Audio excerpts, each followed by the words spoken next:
Bonjour et bienvenue sur Plan B, l'émission qui essaie au mieux de nourrir votre réflexion sur les limites écologiques et sociétales à la croissance et de vous donner des clés pour prendre les décisions qui vous semblent être les bonnes. Nous recevons régulièrement ici des entrepreneurs, dernièrement par exemple Laure Wagner qui accompagne les entreprises à optimiser les déplacements de leurs salariés. Prochainement, nous recevrons Jérémy Weinstein qui a monté une entreprise dans l'agroécologie. Aujourd'hui, je reçois Maxence Fourneau. Bonjour Maxence. Salut Cyrus. Maxence, tu te dis toi-même collapso-entrepreneur. D'ailleurs, on parlera dans la deuxième partie de cette émission d'effondrement et de collapse et ton regard sur ce qui se passe depuis quelques années. En attendant, tu es cofondateur de la société Labeltech, anciennement Solar Fire France, qui commercialise des fours solaires appelés Lightfire. Alors, je ne peux pas résister à la tentation. Yves Cochet, élève des chevaux, Charles Guerrier est militaire, Marc Dufumier est agronome, et donc Maxence Fourneau vend des fours solaires. Exactement. Écoutez, vous pouvez aussi suivre notre émission en podcast dans le lien ci-dessous ou la regarder en basse définition pour limiter votre empreinte écologique. Pour nous soutenir, vous pouvez liker, partager, vous abonner. Vous pouvez aussi commenter pour poursuivre les débats que nous lançons ici. Maxence, dans cette première partie, je vais t'inviter à te présenter. Tout d'abord, en nous expliquant en quoi ça consiste, les fours solaires que tu commercialises. Alors, donc moi, je m'appelle Maxence Fourneau, je suis ingénieur de formation. Et après avoir travaillé un tout petit peu dans les énergies renouvelables, pareil dans le solaire à concentration, mais pour y revenir 10 ans plus tard, j'ai bossé pour des grosses boîtes en tant que consultant informatique, un bon gros bullshit job où j'avais pas grand-chose à faire de mes journées, où j'étais juste là pour justifier le budget. Et donc, à ce moment-là, je me suis lancé un petit peu dans l'entrepreneuriat. L'entrepreneuriat sur le web, c'était à l'époque de la semaine de 4 heures, de tout ce genre de choses. Et donc, j'ai lancé une première boîte qui existe toujours aujourd'hui, qui s'appelle Horus X, qui font des lunettes anti-lumière bleue.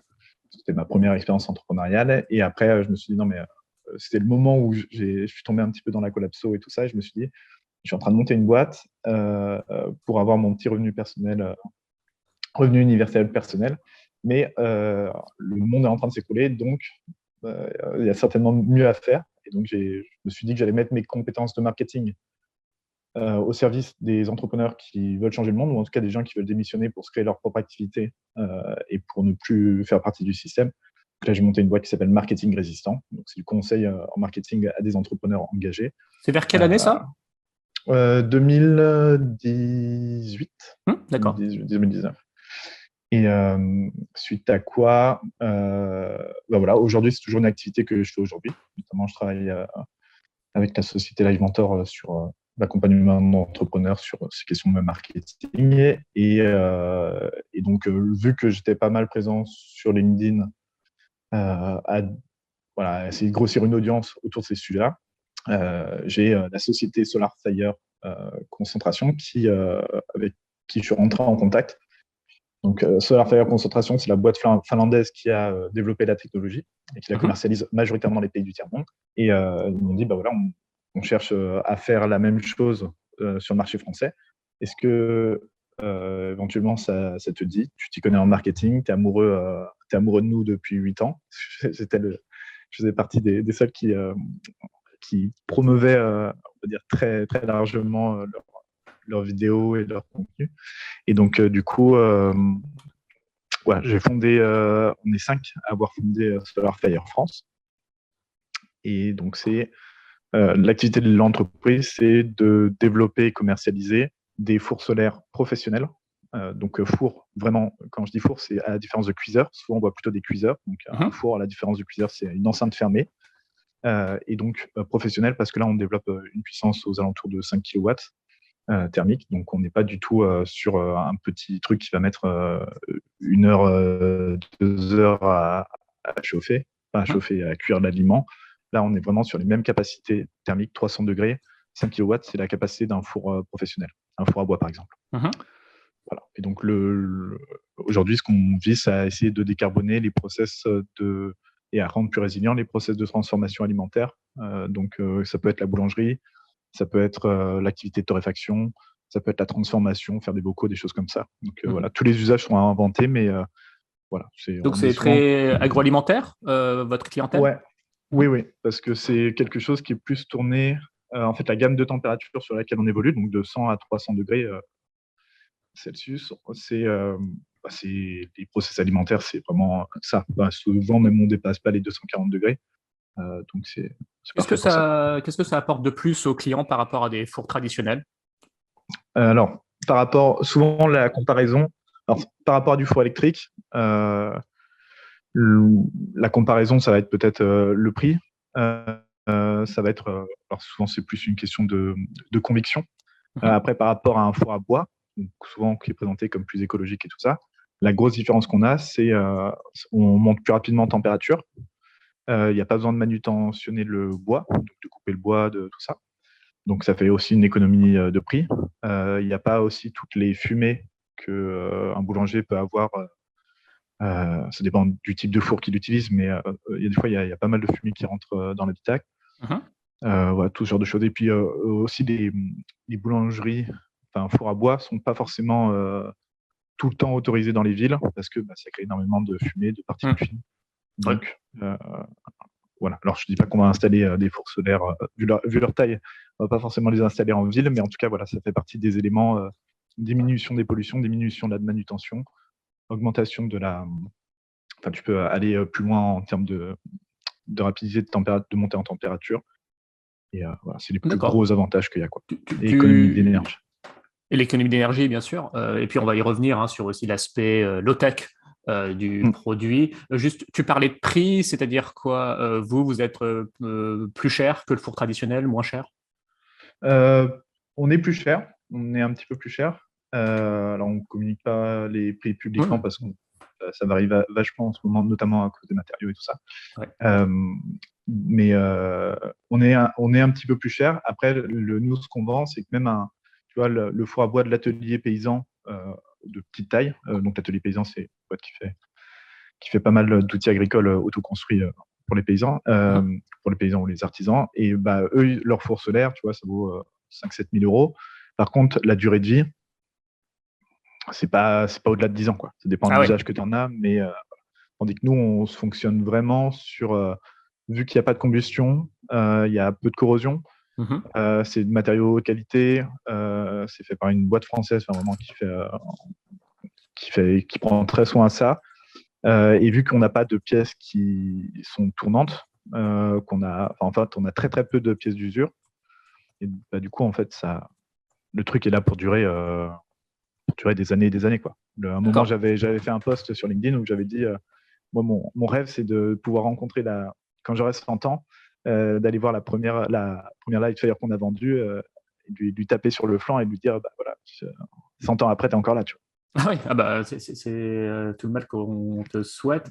Et c'est une démarche plutôt vertueuse aussi. Enfin, c'est tout le contraire de l'obsolescence programmée, on va dire. Le premier Lightfire, vous l'avez commercialisé vers quand?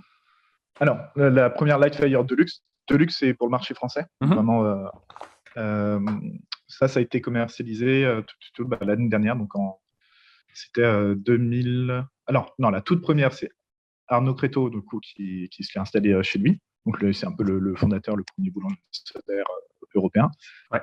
Lui, c'était en 2019, il me semble. Donc, c'est une nouvelle machine, il l'a eu en 2020. Et en 2021, on a eu les premiers solarpreneurs, donc les premiers entrepreneurs solaires autres que Arnaud. En France. Parce qu'en Afrique, ça fait très longtemps que la technologie Lightfire est sur le continent et qu'il y a des entrepreneurs qui font leur activité là-bas. Ça peut être de griller des cacahuètes, ça peut être de sécher des aliments, comme ça peut être cuire des pains. Voilà. Vous avez sur Lightfire, l'Instagram de Lightfire, c'est plein d'applications, notamment dans les pays du tiers-monde.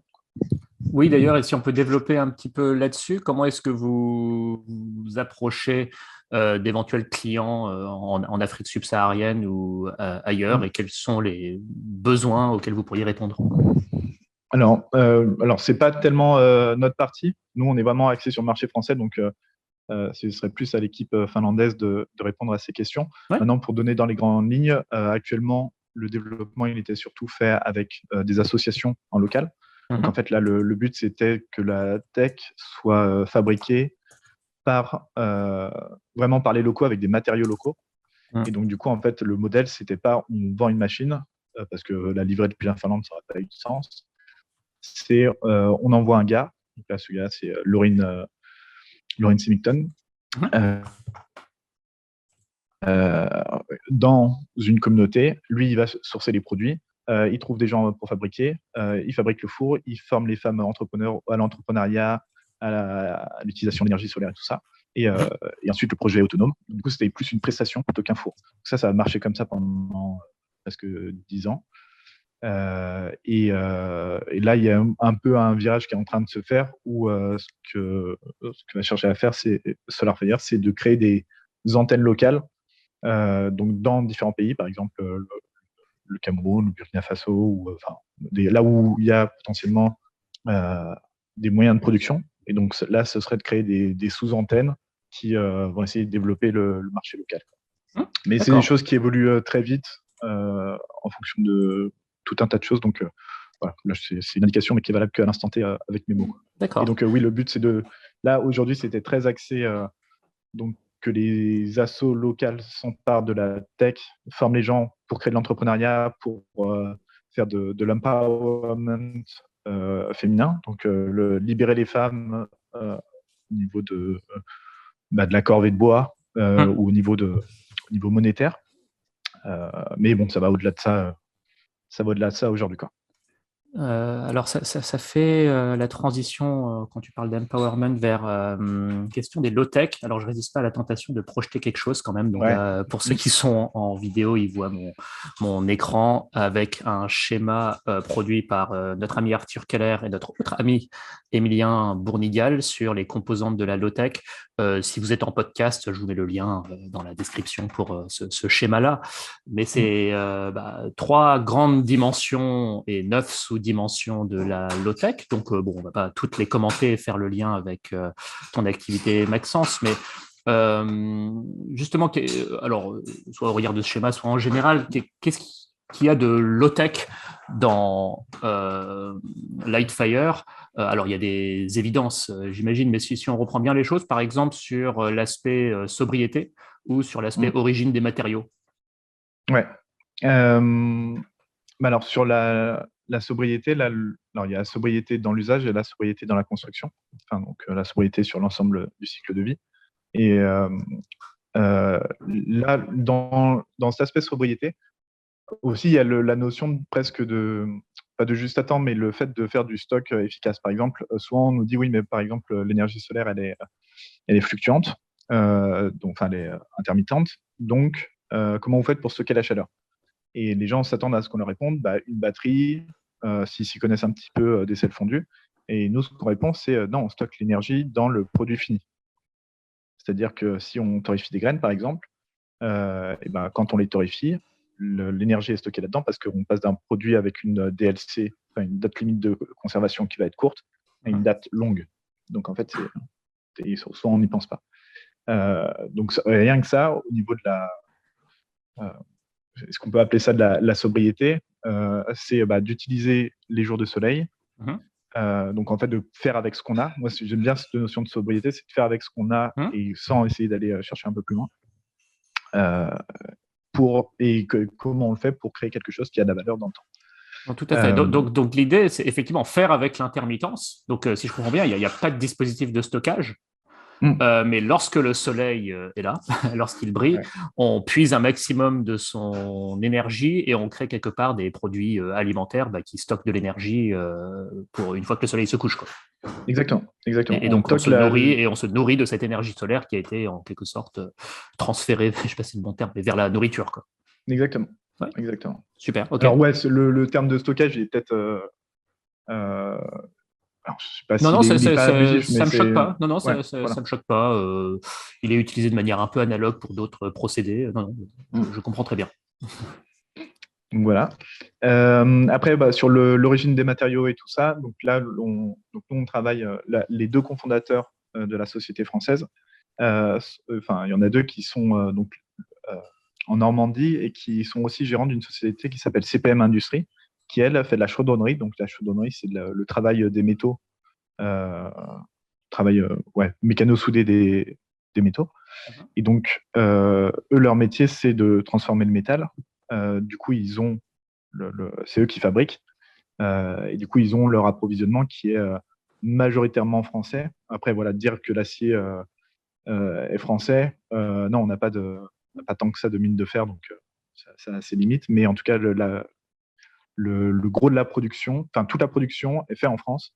Et après, les matériaux sont sourcés par CPM Industries. Alors justement, quels sont les différents matériaux qui composent le produit, donc, hormis l'acier? Ouais, il y a de l'acier pour toute la structure. Donc, c'est de l'acier qui va être peint avec une peinture thermolaquée, donc pour lutter contre la corrosion. Et après, tout l'intérieur du four, vu que c'est qualité alimentaire au niveau des normes, du coup, c'est de l'inox. Et l'isolant qu'il y a, c'est un four qui est très très bien isolé. On a, je crois, bien 10-12 cm de laine de verre autour de l'enceinte du four, ce qui fait que très très peu de dispersion de chaleur. Et après,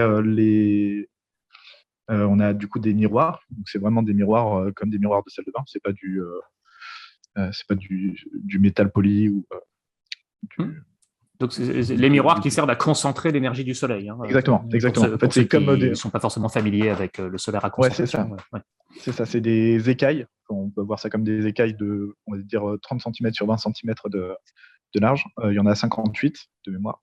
Ouais. Et donc, elles concentrent. Chacune de ces écailles est pointée vers le four.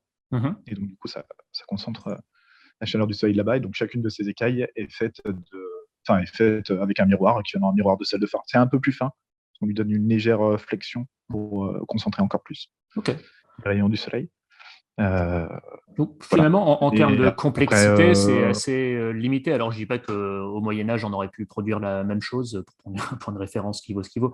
Mais je veux dire, en termes c'est plutôt un dispositif assez simple. Complètement. Ce qui est quand même un critère important en termes de low-tech. C'est simple à comprendre, simple à réparer, simple à fabriquer. Alors, quand je dis simple, c'est pas forcément facile. Donc, simple, c'est dans le sens, le procédé est facilement compréhensible. Ouais. Après, à fabriquer, là, c'est fait par une boîte française. Donc, si demain, on le fait pour que ça ait la même durée de vie. Et aujourd'hui, il y a des fours de ce type-là, ceux qui sont notamment en Afrique. Ils sont faits avec des matériaux locaux. Donc, la technologie, on va dire, est la même. Maintenant, en termes de finition, c'est pas forcément c'est pas exactement la même chose, quoi. Ça va pas durer 100 ans. Mais ça peut être quand même un modèle de distribution, un modèle de fabrication distribué avec des micro-ateliers, des micro-usines. Enfin, je veux dire, il n'y a pas quelque chose de propriétaire qui fait qu'il va y avoir, ce serait antinomique par rapport à la low-tech, mais une usine centralisée, je ne sais pas où dans le monde, qui fabrique tous les Lightfire du monde, quoi. Exactement. Là, actuellement, le modèle est déposé, appartient à Lightfire. Alors, je ne connais pas trop toutes les questions de propriété intellectuelle qu'il y a derrière, mais c'est les Lightfire, la technologie Lightfire, c'est vraiment Lightfire. Après, là, le but, c'est de la promouvoir de partout. Et il y a des guides en autoconstruction qui sont disponibles. Alors, c'est pas forcément le modèle avec le four, ça va juste être un modèle de concentrateur de cuiseur, on va dire. Mais oui, aujourd'hui, c'est le but, c'est de le partager. Mais encore une fois, ça évolue beaucoup, quoi. Ouais. Quant on fait un peu les trucs dans le désordre et on va pas les faire tous les 9, mais je pense qu'on a à peu près fait le tour. Et en termes de maintenabilité, comme tu l'as évoqué, le but c'est que ça dure 100 ans et pas que le client ait à repasser à la caisse dans 10 ans parce que je ne sais quoi est obsolète. Donc le but étant que ça puisse être entretenu et réparé soit par le client lui-même, soit de manière assez facile par un réparateur et que ça dure le plus longtemps possible. Exactement. Ok. Je sais pas, est-ce qu'il y a des points qu'on n'a pas évoqués dans cette rosace, dans ce schéma?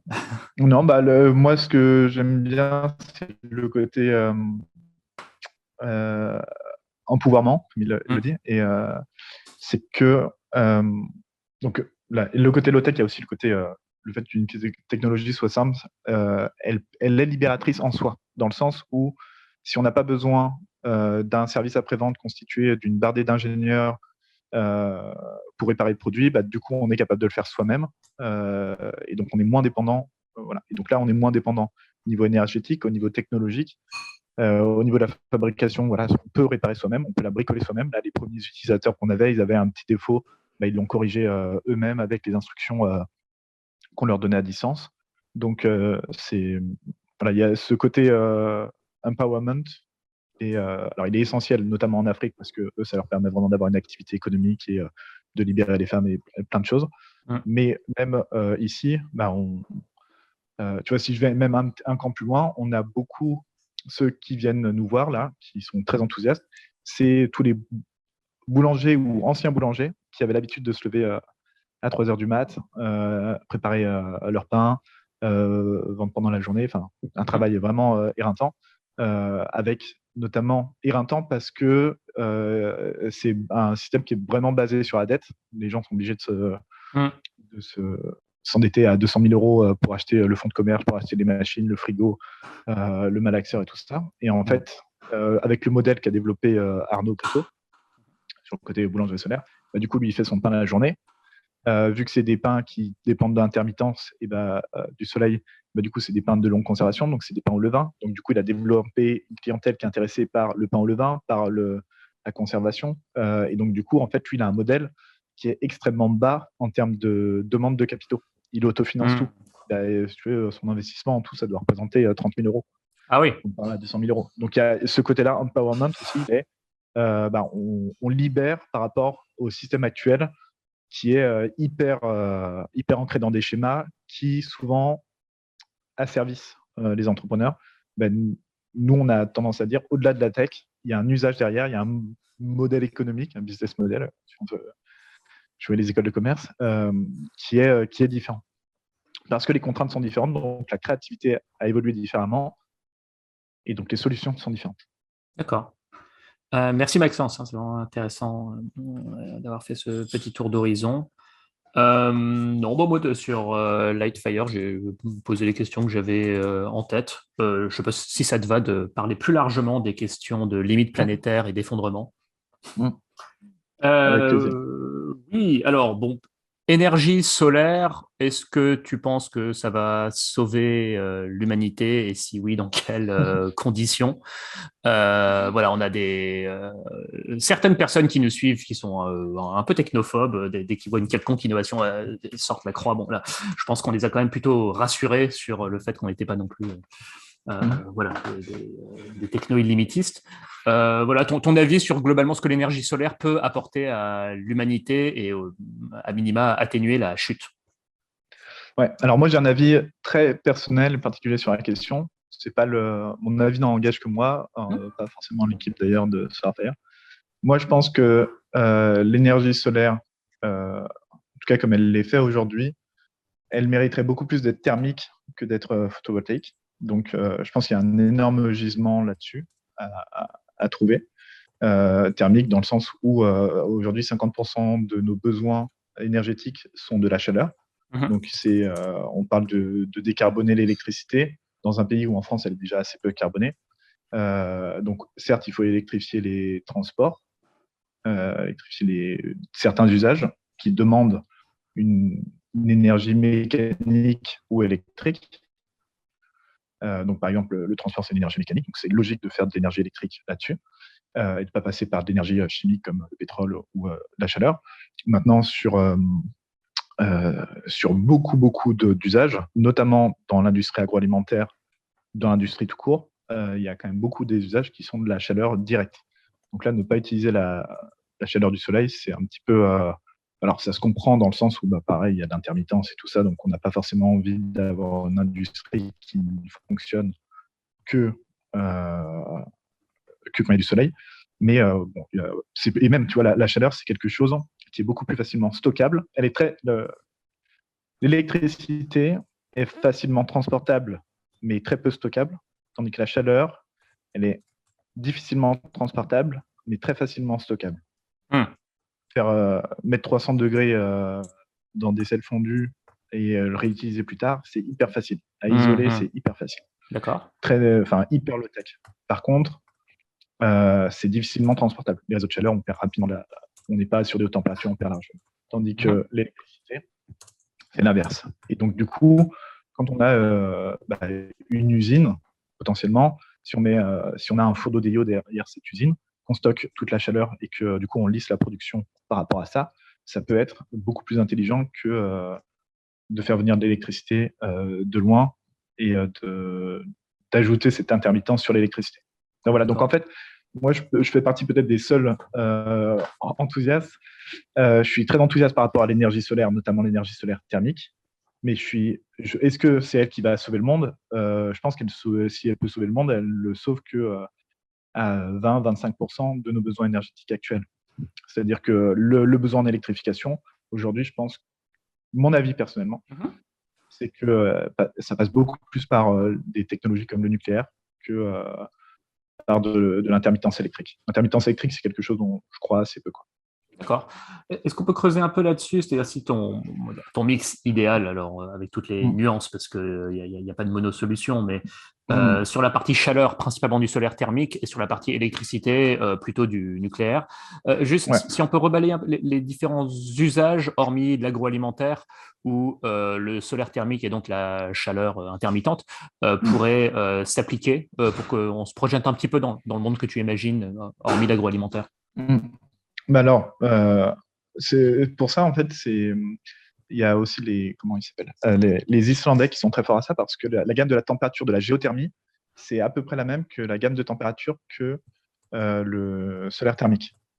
Grosso modo, entre 50 et 500 degrés, quoi. Au-delà, ça devient compliqué. Et donc, ce qu'on voit dans les usages, c'est qu'ils l'utilisent pour la petite industrie. Vraiment, ça peut être sécher des peintures, ça peut être souvent on est aussi dans l'agroalimentaire, transformation des aliments et tout ça. Je reviens pas dessus. Après, tu peux avoir tout ce qui va être réseau de chaleur urbain. Tu peux avoir aussi au niveau de l'agriculture certains process, par exemple les serres chauffées. Souvent, c'est quelque chose qui est demandé. Il y a une boîte qui s'appelle Dualsun qui, elle, fait des panneaux photovoltaïques qui sont aérés derrière pour à la fois augmenter le rendement et récupérer la chaleur. Parce qu'en fait, un panneau photovoltaïque, ça chauffe énormément de l'autre côté. Donc, du coup, eux, ils récupèrent cette chaleur et ils font un chauffage à l'air et ils installent ça sur des bâtiments agricoles pour, par exemple, sécher le foin. Donc, voilà, il y a ce genre d'usage qui peut être... c'est plus de l'agricole que de l'agroalimentaire, quoi. Et après, en termes d'usage, si on arrivait à monter à des températures suffisamment fortes, donc là, je parle entre 500 et 1000 degrés, ce qui est complètement possible, hein, au DIO, c'est ce qu'on fait. Dans ce cas-là, on peut imaginer énormément de choses. C'est-à-dire qu'on peut faire de la forge, on peut faire de la fonderie, on peut faire éventuellement un peu de réduction de métaux. Donc, alors, ça demande d'avoir un peu de chimie à côté, mais voilà, on peut imaginer beaucoup, beaucoup de choses, quoi. D'accord. Et puis, il y a aussi les process chimiques. Parce qu'aujourd'hui, toute la chimie organique, donc ce qui fait les plastiques, ce qui fait tous nos produits pas d'électroménager, les produits ménagers, donc lessive et compagnie, tout ce qui est les cols, les résines pour le bâtiment et tout ça, généralement, c'est pareil, c'est autour de ces gammes de température. C'est entre 200 et 800 degrés. Donc, du coup, potentiellement une usine de chimie, ou même, pourquoi pas, une usine, peut-être pas une usine de raffinage, mais ça peut se faire avec ça, quoi. D'accord. Qu'est-ce qui bloque ou qu'est-ce qui freine le développement du solaire thermique à ce jour? Alors, ça commence à émerger un peu à grande échelle, mais ça reste une très petite part de notre approvisionnement énergétique. Enfin, quels sont les freins, les verrous à lever? Alors, il y a déjà culturellement, il y a une croyance qui est beaucoup plus développée autour du photovoltaïque, autour de l'électrique. Déjà, ça, c'est une barrière socio-culturelle pour refaire rentrer la chaleur dans nos besoins, qu'elle redevienne visible, même si elle l'est Encore une fois, c'est 50% de nos besoins. Donc, c'est juste la remettre en avant. Donc, ça, c'est le premier truc. Ensuite, il y a une question de savoir-faire, dans le sens où, pareil, beaucoup de... alors, c'est plus de la relocalisation, le transfert de savoir-faire, parce que la chaleur, on sait très bien faire. Enfin, la chaleur, la vapeur, tout ça, que ce soit dans l'industrie chimique, nucléaire, non, peu importe, on sait très bien faire. Donc, potentiellement, manipuler des grosses chaleurs, on devrait savoir faire avec le solaire. Après, l'autre verrou, c'est la place que ça prend. Alors, solaire concentré, c'est un petit peu différent, mais si on est quand même à l'échelle industrielle, ça veut dire qu'on va quand même être aux alentours sur plusieurs centaines de kilowatts de besoin en énergie thermique. Donc, pour avoir 100 kilowatts d'énergie thermique, ça veut dire qu'il faut au moins 100 mètres carrés de miroirs, quoi. Miroirs ou de capteurs. Mais ça prendrait quand même moins de place que le photovoltaïque, puisqu'on concentre l'énergie solaire. Bien sûr. Ouais. Parce que le photovoltaïque, c'est un rendement de, je sais pas, les meilleurs panneaux, là, aujourd'hui, c'est 20%. Tandis que sur le solaire thermique, on est à 100%. C'est moins grande qualité, parce que l'électricité, c'est une énergie de meilleure qualité que le thermique. Mais quand même. Là, vu qu'on est sur du solaire thermique concentré, on est quand même sur de l'énergie de bonne qualité. Je saisis bien, on va dire, le bien fondé physique de ce que tu évoques. En termes économiques, qu'est-ce qui fait que le solaire thermique, par kilowattheure d'énergie produite, reste encore relativement cher? Il n'est pas forcément très cher. Aujourd'hui, si tu t'installes ne serait-ce que des capteurs plans sur ta maison pour avoir de l'eau chaude sanitaire et du chauffage, c'est beaucoup plus rentable et beaucoup moins cher que du photovoltaïque avec les batteries, l'onduleur et compagnie. Oui, d'accord. Donc, voilà, ça évolue dans le temps et ça dépend des installations, ça dépend de plein de choses. Mais dire que le solaire thermique est plus cher, non. Le solaire thermique concentré, ce qui fait qu'il est cher, c'est que pour concentrer, ça demande de suivre le soleil. Parce que, voilà. Et donc, du coup, en suivant le soleil, ça veut dire que tu mets des automatismes. Ou alors, nous, sur notre four, on n'a pas d'automatisme. C'est la personne, l'artisan qui va bouger le four toutes les 10-15 minutes. Mais sinon, ça veut dire que tu as des automatismes. Donc, ça veut dire que tu es quand même assez précis. Vu que tu es sur de la solution industrielle, ça demande de l'automatisation, ça demande une certaine précision, ça demande d'avoir ton bouton d'arrêt d'urgence à un endroit, tout ça. Donc, voilà, c'est cette surcouche de sécurité et d'automatisme qui va être plutôt onéreuse pour du solaire concentré, solaire thermique concentré. Oui, d'accord. Et si je comprends bien, alors justement, si culturellement on arrive à évoluer dans notre rapport à l'énergie de chaleur et qu'on adopte finalement ces petits dispositifs qui répondent à des besoins bien précis, eau chaude sanitaire, chauffage, c'est potentiellement compétitif et c'est peut-être pas forcément les solutions très industrielles qui visent à injecter de la chaleur en masse dans le réseau qui seraient l'avenir, si je comprends bien. Ouais. Encore une fois, moi, je pense que la chaleur, c'est un besoin qui est par essence, vraiment par construction physique, c'est un besoin qui est local, c'est-à-dire c'est difficilement transportable, facilement stockable. Donc pour moi, au lieu d'avoir des batteries électriques à la maison, il faudra avoir des batteries de chaleur. On en a tous plus ou moins un cumulus, ou alors les murs de la maison. Un cumulus, c'est quelque chose qui stocke de l'énergie. Les murs de la maison, on a souvent cette image que les maisons de nos grands-parents, elles étaient fraîches l'été et elles étaient chaudes la nuit. D'accord. C'est parce que le mur central, ou le mur qu'il y a autour du poêle, il va emmagasiner de la chaleur pendant la journée et ensuite il la rediffuse pendant la nuit. Là, c'est un moyen de stockage thermique. Donc potentiellement, on peut... voilà. Aujourd'hui, s'il y avait des usages comme ça qui étaient plus développés, ce serait plus logique parce que c'est à l'échelle locale, quoi. Encore une fois, décentraliser la gestion de l'énergie, comme on entend aujourd'hui en disant, oui, c'est important de faire des éoliennes ou des panneaux solaires, que tout le monde... oui, mais c'est énormément de problèmes en termes d'ingénierie. On entendait parler à un moment des smart grids et tout ça. Tandis que décentraliser la chaleur, ça c'est beaucoup, beaucoup plus simple. Et aujourd'hui, dans les besoins du bâtiment, de tout ça, on a énormément de besoins en chaleur plus qu'en électrique. C'est très, très intéressant. Bon, j'espère que ceux qui espéraient qu'on parle de collapse sous l'angle guerre, famine, maladie, vague de chaleur mortelle sont pas trop déçus et qu'ils apprécient cette approche constructive, enfin finalement pour comment on bâtit la résilience. Super. Si je passe brièvement du côté électricité, parce que je comprends c'est pas non plus forcément ton domaine d'expertise, mais comme chacun de nous, tu as un avis avec plutôt une confiance dans le nucléaire que je partage en partie avec des limites. Des limites ne serait-ce parce que l'énergie nucléaire en termes de part de l'approvisionnement d'énergie primaire dans le monde est assez négligeable et décroissante. Donc, c'est 3-4% de l'énergie primaire consommée dans le monde. Et ça fait une trentaine d'années que les capacités de production stagnent. Alors, la Chine en installe un petit peu, mais l'Europe en désinstalle des capacités. Donc, globalement, ça stagne. Alors, ça peut redécoller à échelle mondiale, mais pas forcément représenter une grosse part de l'approvisionnement. Après, bon, je suis d'accord avec Jean Covici quand il dit effectivement, c'est pas la panacée, on va pas en installer de partout, il y a des complexités, les projets prennent du retard, etc. Ça peut quand même être un amortisseur de la décroissance si on fait des usages sobres de l'électricité et on a au moins cette base, on va dire pilotable, qui nous restera.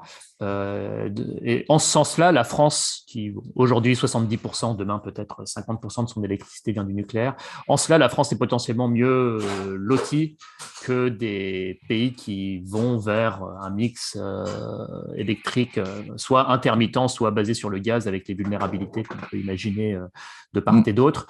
Après, moi, ce qui m'inquiète dans tout ça, c'est quand même l'effet falaise. C'est-à-dire tout le parc nucléaire a été un peu construit en même temps, notamment en France, mais aussi dans le monde. Quand on regarde les courbes, l'âge d'or entre guillemets du nucléaire, c'était années 70 à 90. Bon, bref. On a peu construit depuis, donc tout ça va arriver à obsolescence en même temps. Et du moins en France, on ne construit pas autant d'EPR qu'on ne ferme de réacteurs à eau pressurisée. Une fois qu'on a dit tout ça, comment tu te le figures, toi, nos usages d'électricité à l'avenir? Est-ce qu'il va falloir s'habituer à des blackouts, ou est-ce que, au final, en s'adaptant un petit peu à la marge et en ayant un mix nucléaire puis renouvelable, il y a plusieurs choses. Voilà, comment tu représentes les choses? Il y a plein de points à aborder. Déjà, je pense que le pays, tu vois, aujourd'hui, on pense toujours l'électricité à confort égal. C'est-à-dire que on veut que quand on appuie sur le bouton, ça s'allume. Notamment pour les industries. Et sachant qu'il y a déjà beaucoup de contrats, notamment les fabricants de sodium, eux, c'est des usines qui ne peuvent pas s'arrêter. Si ça s'arrête, l'usine est foutue parce que le sodium cristallise, enfin, tu ne peux pas le faire repartir. Et il y a une boîte qui fait ça à côté de Grenoble. Et eux, ils représentent la consommation de Grenoble. Donc, en termes d'usage, l'industrie, c'est vraiment pas quelque chose de négligeable en termes de besoins électriques. Et eux, ils ont déjà des contrats qui sont prévus pour sauter, pour soulager le réseau. C'est prévu dans leur contrat. Donc, je pense que peut-être qu'on va se prendre un ou deux blackouts. Tu vois, si Fessenheim, tu vois, la fermeture, ça a permis au moins ça, de fragiliser suffisamment le réseau pour que on se mette à se poser des questions et qu'on comprenne que c'est pas repas gratuit pour tout le monde. Dans ce cas-là, on aura gagné quelque chose. Et pareil que tu vois, voilà, la guerre en Ukraine, elle montre aussi notre dépendance énergétique. Et donc, ça crée une sorte d'alerte. On n'est pas à 400 000 morts, 400 000 morts comme au Yémen. On va peut-être finir à quelques milliers de morts. Mais voilà, oui, pour le moment. On sait pas. On va peut-être finir à quelques milliers de morts. Et le signal, on va dire, aura été coûteux. Mais au moins, on l'aura peut-être entendu. En tout cas, il faut vraiment travailler à qu'on entende. Donc, il y a ce premier élément, c'est si culturellement, on faisait comprendre aux gens, et tu vois, notamment, je pense qu'il y a un boulevard aussi par rapport au confinement, tu vois, les confinements successifs qu'il y a eu, c'est qu'à un moment, on s'est dit, vous pouvez faire un effort collectif de manière individuelle. Tu sais, c'est comme un peu ces trucs, oui, à 19h, on éteindra tous nos lumières pour protester ou je sais pas quoi. Si demain, là, on dit, OK, fait de la pédagogie en disant, là, les hôpitaux, ils ont besoin d'électricité. Il y a certains services qui ont besoin d'électricité. Donc, certains usages, on vous demande de ne pas les faire. Allumez votre four, les escalators seront éteints de tel. Et imaginez une société où on est content de fonctionner comme ça, de se dire, non, en fait, là, cet usage-là, il n'est pas disponible en ce moment, ou il est disponible peut-être à un tarif très cher. Non pas du fait de la disponibilité de l'énergie, du marché spot de l'électricité, mais parce que collectivement, on a décidé que c'était comme ça. Un peu comme pour les heures creuses et les heures pleines. Sauf que là, tu vois, on peut le fractionner en disant vraiment, on lisse pour vraiment diminuer la production et ne fonctionner avec majorité d'intermittence. Ça, c'est un premier point. Après, il y a un autre point sur lequel moi, alors, je suis peut-être trop dedans et du coup, j'ai peut-être trop de signaux faibles qui arrivent et j'ai une croyance qui s'est bâtie là-dessus. Mais j'ai le sentiment que le développement des petits réacteurs nucléaires, que ce soit en thermique ou en électrique, souvent on pense au nucléaire électrique, mais il y a des startups là qui sont en train de se monter sur du nucléaire thermique. Donc, ça serait la production de chaleur nucléaire décentralisée. On va mettre ça dans un réseau de chaleur pour alimenter 4000 maisons. Et ça, vu les investissements qui sont faits notamment par certains milliardaires, Gates et compagnie, je pense qu'il peut y avoir un outsider qui part et qui arrive à développer la technologie, un peu comme l'a fait Musk sur les fusées, et en 10 ans, qu'ils arrivent à nous sortir des technos qui n'ont pas toutes les contraintes réglementaires d'une énorme centrale nucléaire, avec tout réglementaire et ou le fait d'avoir trouvé le foncier, de négocier avec les habitants pour construire la centrale et que ça prenne du temps et qu'il y ait des corps de métier tout le problème d'un énorme chantier pharaonique. Et là, si on est juste dans non, on fabrique des petits réacteurs et on les livre, vous avez juste à les mettre dans un porte-conteneur à côté de votre ville, sachant que ça serait sur des technologies qui seraient hyper sécurisées, tout ça. On a l'ASN et tout, même qui veille au grain. Mais si on est sur des technologies hyper sécurisées, sans risque de contamination et compagnie, on ne peut pas ouvrir le cœur ou je ne sais pas, pour choper l'uranium ou faire une bombe ou j'en sais rien. Si on voit que c'est hyper sécurisé, ça peut potentiellement être quand même décentralisé très rapidement. Donc moi, sur le nucléaire, que l'énergie nucléaire électrique ait du mal à reprendre avec la fermeture des EPR et tout ça, ok, parce que ça demande de gros besoins. Maintenant qu'il y ait un outsider qui donne du micronucléaire partout dans les pays occidentaux, c'est pas impossible selon moi. Je parierais pas ma vie dessus, je suis pas un technosolutionniste, mais je serais pas surpris. Alors, tout ça, c'est pas une critique et pas très low-tech, mais je crois comprendre par là que tu n'es pas dogmatique sur ce genre de choses. D'ailleurs, dans ton discours, ça te paraît assez pragmatique et au sens ouvert à pas mal de possibilités. Et sans vouloir parler à ta place, il me semble que si on active un peu tous les leviers, sobriété, innovation technologique dans le nucléaire ou autre, solaire thermique, et tu as certaines intuitions fondées et argumentées sur ce qui a plus de potentiel qu'autre chose. Si tout ça marche, on peut encore éviter un effondrement trop brutal, on va dire, mais ça viendra quand même avec une adaptation des modes de vie, plus de sobriété. De toute façon, c'est un déclin. C'est pas alors. Voilà, moi, j'ai fini de parler d'effondrement. Alors même si en termes de dynamique des systèmes, les courbes vraiment peuvent chuter, mais ce que nous on voit la courbe chuter, on se dit oh là là, ça va vraiment se casser la gueule. Oui, ça casse vraiment la gueule dans le sens sur les courbes de Meadows, quand tu traces la pente de la décroissance de la population, on parle en millions de morts par an, par centaines de millions de morts. Donc on est quand même sur un taux de mortalité qui est supérieur à la Seconde Guerre mondiale en plein temps de crise. Tous les ans, pendant un moment. Voilà, pendant 40 ans.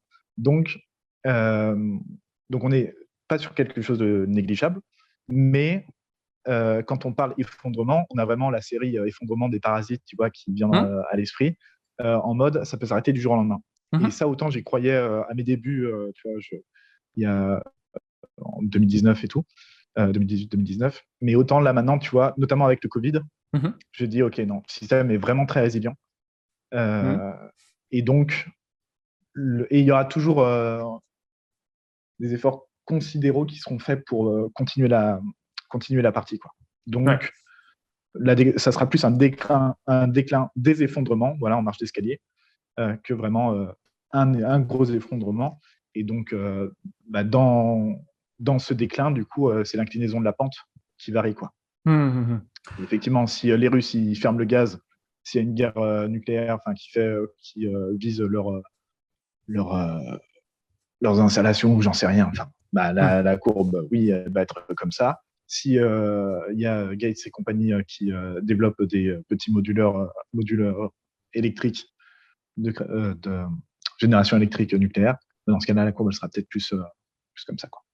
Et la géo-ingénierie solaire pour refroidir artificiellement la planète et éviter qu'on dépasse de trop les 2 degrés.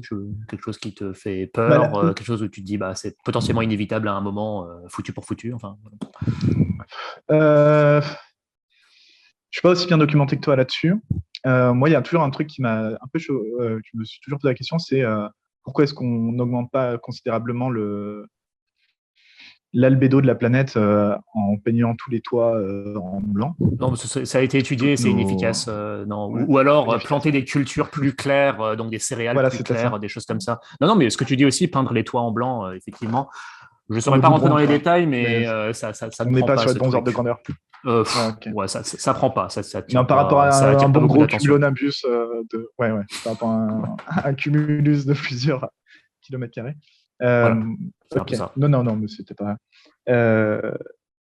Non, du coup, j'ai pas de gros avis. Je pense qu'il y aura des solutions qui vont être testées. Mais bon, c'est comme alors pour la notion des aérosols, qui sont des aérosols qu'on balancerait, voilà, c'est oui, ok, mais l'effet est hyper limité, donc c'est vraiment t'es sur un gars qui est complètement shooté au crack et qui va, à l'héroïne et qui va dépenser la dizaine d'euros qui lui reste pour s'acheter du crack, quoi. Et surtout que tout ça ne règle pas le problème de la mère de tous les effondrements, qui est celui de la biodiversité, qui est à la fois difficile à quantifier et à anticiper, difficile à quantifier en termes de quelles sont les pertes de biodiversité. Alors, il y a des indices, on a perdu tant de pourcents des vertébrés, mais il faut faire des choix méthodologiques pour avoir pardon, il y a un peu de grésillement dans ton micro. Sens, ouais. Donc oui, difficile à quantifier exactement quelles sont les pertes de biodiversité, même si on sait que ça va pas du tout dans le bon sens. Difficile d'anticiper exactement les conséquences. Pardon, je vais en venir à une question pour toi, parce que tu t'exprimes fortement sur le sujet. Des leviers, c'est limiter les impacts de l'agriculture. Tu te présentes comme, alors je sais pas, végétarien ou vegan. Voilà, plutôt végétarien. Je suis végétarien. Après, c'est pareil, je suis pas dogmatique, mais je suis très positionné sur la question. Ouais. Dans le sens où j'étais Qu'est-ce qui t'a fait alors parce qu'il y a 1000 raisons de manger moins de viande ou d'être végétarien, j'en vois aussi des limites peut-être, mais qu'est-ce qui t'a fait pencher dans ce sens-là et enfin voilà, pourquoi? Ouais, moi c'est une stat. Alors j'étais un bon gros viandard avant, hein. Vraiment, j'étais avec mes 2 steaks hachés top budget quand j'étais étudiant, ça a duré jusqu'à mes 26-27 ans. Donc c'est pour ça que je suis pas dogmatique sur la question, mais je suis très positionné dans le sens où à un moment j'ai vu une statistique que j'ignorais, que je trouve qui est criminelle, absolument criminelle, je pèse mes mots, de cacher au public parce que les gens n'en ont pas conscience. Souvent on pense végétarien, c'est bien-être animal. Il y en a assez peu qui le relient avec l'écologie. Alors ceux qui sont dans le monde de l'écologie le connectent, mais souvent ça fait plus pour les gens, c'est oh là là, les abattoirs c'est pas bien. Et donc au-delà du bien-être animal, qui moi me touchait beaucoup, mais je me disais je suis pas responsable de ça. Le monde est trop complexe. Mais le moment où j'ai compris, j'ai vu ce stat que alors ça varie suivant, mais que 2/3 des terres utilisées dans l'agriculture sont pour nourrir le bétail. À nourrir le 2/3. Donc c'est-à-dire que et les terres arables, sur lesquelles on fait de l'agriculture, représentent un tiers des terres émergées. Donc, c'est absolument colossal. On est quand même sur... on a pris 2 tiers de l'espace qui était... pardon, on a pris 2 neuvièmes de l'espace qui était auparavant pour les vivants, pour les autres espèces qui habitaient cette planète et qui rendaient des services écosystémiques. Et on l'a remplacé pour de l'agriculture pour manger de la viande. Je comprends. Alors, parce que sur ce débat-là, j'ai vraiment du mal à m'y retrouver en trouvant un chiffre fiable, parce que plus je creuse, plus c'est complexe. Et il y a beaucoup de propagande un peu de partout aussi sur ces sujets-là. Le lobby de la viande qui affirme non, 94% de la nourriture qu'on donne aux animaux n'est pas comestible pour les humains. Bon, bref, pour essayer de faire le tri dans tout ça, alors dans les 2 tiers, je pense qu'il y a les prairies quand même, dont une part, et à nouveau, j'arrive pas à estimer quelle part, une part n'est de toute façon pas cultivable pour des céréales. Donc voilà, il y a des sols qui ne peuvent, enfin, soit on laisse l'herbe pousser, à regarder, soit ils servent à quelque chose. Et après, il y a des coproduits de la production céréalière qui ne sont pas comestibles par des humains qu'on donne aux animaux. Ça enlève rien à ce que tu dis, qui est qu'effectivement, je ne sais quelle part, je ne sais pas si c'est 2 tiers ou quoi, mais une part en tout cas non négligeable de la production agricole, soja ou autre, et des terres arables sert effectivement à nourrir le bétail. Ouais, ça, c'est un vrai point et c'est un vrai levier pour... Après, vas-y, dis. Là, tu parles surtout d'un conflit d'usage. Tu dis, oui, si on ne pourrait pas utiliser ces espaces-là pour faire autre chose, quelque chose qui est disponible pour les humains, donc de la nourriture humaine. Ça, c'est entendable. Mais moi, je ne suis même pas sur ce discours-là de faire de la nourriture pour les humains. Je suis là de dire, c'est des forêts, il y a du monde sauvage dedans, qui rend des services écosystémiques, des forêts ou des prairies ou de la steppe, peu importe. Et ben juste, on n'y touche pas. Il y a une sorte de... Ça appartient aux autres vivants. Et parce qu'aujourd'hui, quand tu regardes l'autre chose que je ne connaissais pas, qui m'a vraiment fait switcher là-dessus, je me suis dit, bon, ok, on prend de la place, et alors bon, on s'en fout. Et après, j'ai vu cette autre stat qui est donc un rapport de l'IPBES qui dit que parmi les 5 grandes causes de la perte de biodiversité, c'est la disparition des habitats naturels. Alors, un gros pan de ça, c'est la disparition ou la segmentation des rivières, parce qu'on fout des barrages, on met des... Voilà, donc du coup, ça circule plus comme il le faut. Mais si tu veux, moi, quand on pense perte de biodiversité, disparition des insectes, tout ça, première chose qui vient à l'esprit, c'est pesticides, pollution, microplastique. Mais pas du tout, en fait. Pas du tout. C'est pas négligeable, mais c'est pas le plus gros, c'est dire. C'est vraiment pas du tout le plus gros. Le plus gros, disparition des océans, c'est quand on dit qu'il va y avoir plus de plastique que de poissons dans les océans. C'est pas parce qu'on augmente le plastique dans les océans. Ça, c'est mineur. C'est parce qu'on fait de la surpêche à plus savoir comment en faire. Il y a des cartes comme ça qui existent, comme tu peux regarder les vaisseaux de pêche qui sont déclarés. Ceux qui sont déclarés, tu as une carte comme ça avec les vaisseaux de pêche. Mais tu regardes ça, mais ça fout la trouille. Quand tu sais que chaque navire de pêche a plusieurs kilomètres, voire centaines de kilomètres de filets derrière lui, mais on est sur des aberrations en termes, quand on dit la surpêche, c'est incroyable, c'est vraiment incroyable.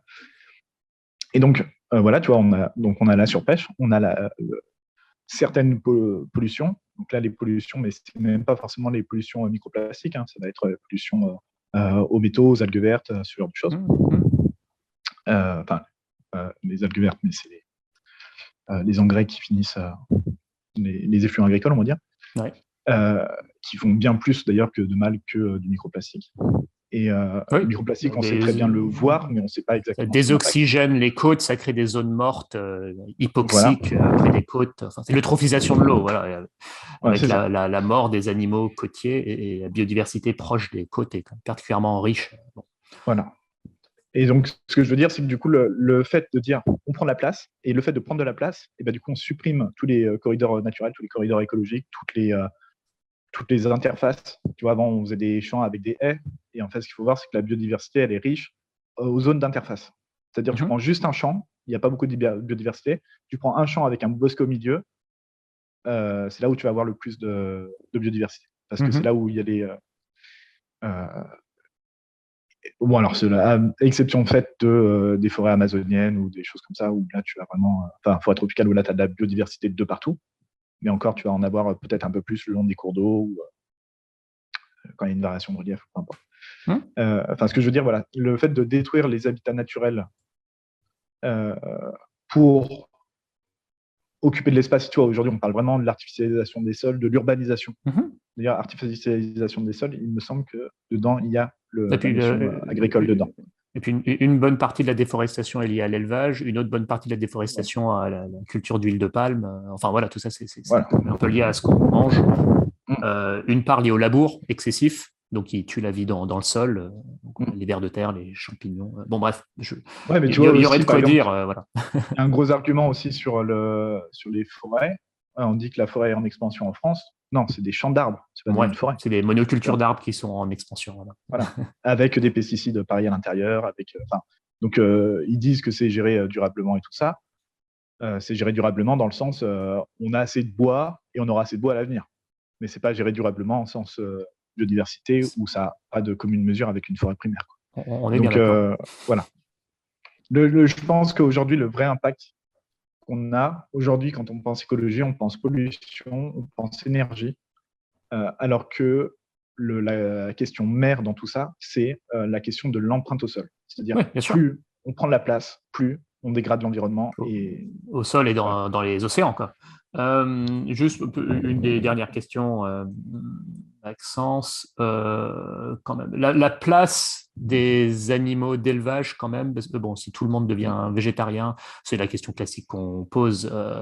Voilà, quid de comment on se fournit en engrais animal et voilà, dans une certaine mesure, quand même, le bétail qui contribue à l'équilibre des écosystèmes et qui s'insère aussi dans ces équilibres-là et qui fournit de l'engrais ainsi que d'autres services. Enfin, l'homme a toujours vécu aux côtés aussi des animaux, d'ailleurs pas que pour les manger, mais aussi pour le transport, etc. Enfin, ton regard sur tout ça. Est-ce qu'on devrait tous devenir végétariens ou est-ce que avoir un autre rapport aux animaux d'élevage, j'en sais rien. Moi, j'ai failli habiter dans une petite ferme en habitat partagé où ils faisaient de l'élevage et ils avaient des vaches et ils n'en faisaient rien.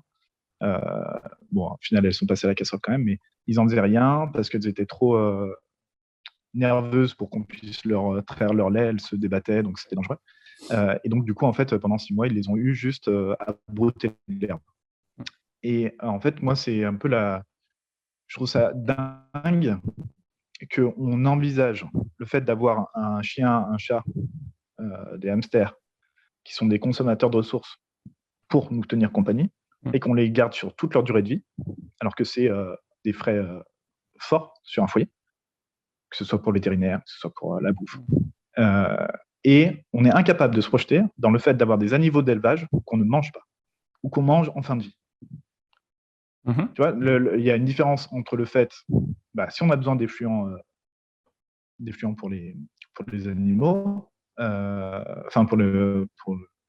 pour l'agriculture, notamment l'agriculture bio, pas que ce ne soit pas des choses de synthèse, et soit, ayons un cheptel, mais qu'on ne va pas tuer au bout de l'équivalent de 1/5 ou même pas 1/10 de la vie de l'animal. Okay. Donc, ça résout pas la question de l'empreinte au sol de l'agriculture. C'est-à-dire que tes vaches, si tu les nourris et si tu gardes le même nombre de vaches, mais on ne gardera jamais le même nombre de vaches si tout le monde était végétarien. Ah oui, donc ça résout le problème de l'empreinte au sol. Oui, ça le résout. Mais ce que je veux dire, c'est qu'on peut garder des animaux. Ça ne résout pas entièrement, ça résout en grande partie. Après, est-ce que si tu diminues le cheptel français par 10, parce qu'il y a plein de végétariens et parce qu'on se rend compte que c'est pas durable, si tu le diminues par 10, est-ce que tu as assez de bouse pour fertiliser tous les sols français? Je pense pas. Mais en même temps, tu n'as plus forcément. Mais en même temps, tu n'as plus besoin de faire tous les sols français, vu que tu as besoin plus que d'un tiers de ces sols, vu que tu as 2 tiers qui sont. Tu vois ce que je veux dire? Oui. Vu que tu avais 2 tiers pour nourrir ton bétail. Après, donc, actuellement, l'éleveur se rémunère quand même, pas en vendant de la bouse, mais en vendant de la viande et du lait. Tu vois ce que je veux dire? Mais ou des œufs. Voilà. Ouais, et encore. Enfin, ils se rémunèrent, il faut voir les Ouais, ils conditions se de rémunèrent mal, rémunération, ouais, quoi. ouais, ils se rémunèrent Voilà. mal. Et Donc, ouais, c'est moi, dans ce cas-là, je fais partie de ceux qui pensent, comme Maxime de Rossolan, qu'un agriculteur qui gère bien sa terre et qui l'agrade plutôt qu'il ne la dégrade devrait avoir un salaire fourni par la communauté, qui est l'équivalent de services écosystémiques ouais, rendus, bien quoi. sûr, ouais, des paiements pour services écosystémiques. C'est des marchés qui commencent un petit peu à voir le jour, à se mettre en place. Il y a des réflexions dans ce sens-là. Mm. Écoute, on pourrait parler Ouais, longuement, Maxence, on s'intéresse manifestement beaucoup au même sujet et on est capable de développer longuement. Je te propose de nous en tenir là. Vraiment, merci beaucoup. C'est vraiment très intéressant à la fois ton activité et ton regard finalement assez, pas iconoclaste, mais ton regard assez développé sur aussi le sujet du solaire thermique dont on entend finalement assez peu parler et c'est dommage. Je devrais me renseigner un peu davantage. Euh, Mm. Merci beaucoup et puis à bientôt. Merci à toi. Salut. Au revoir.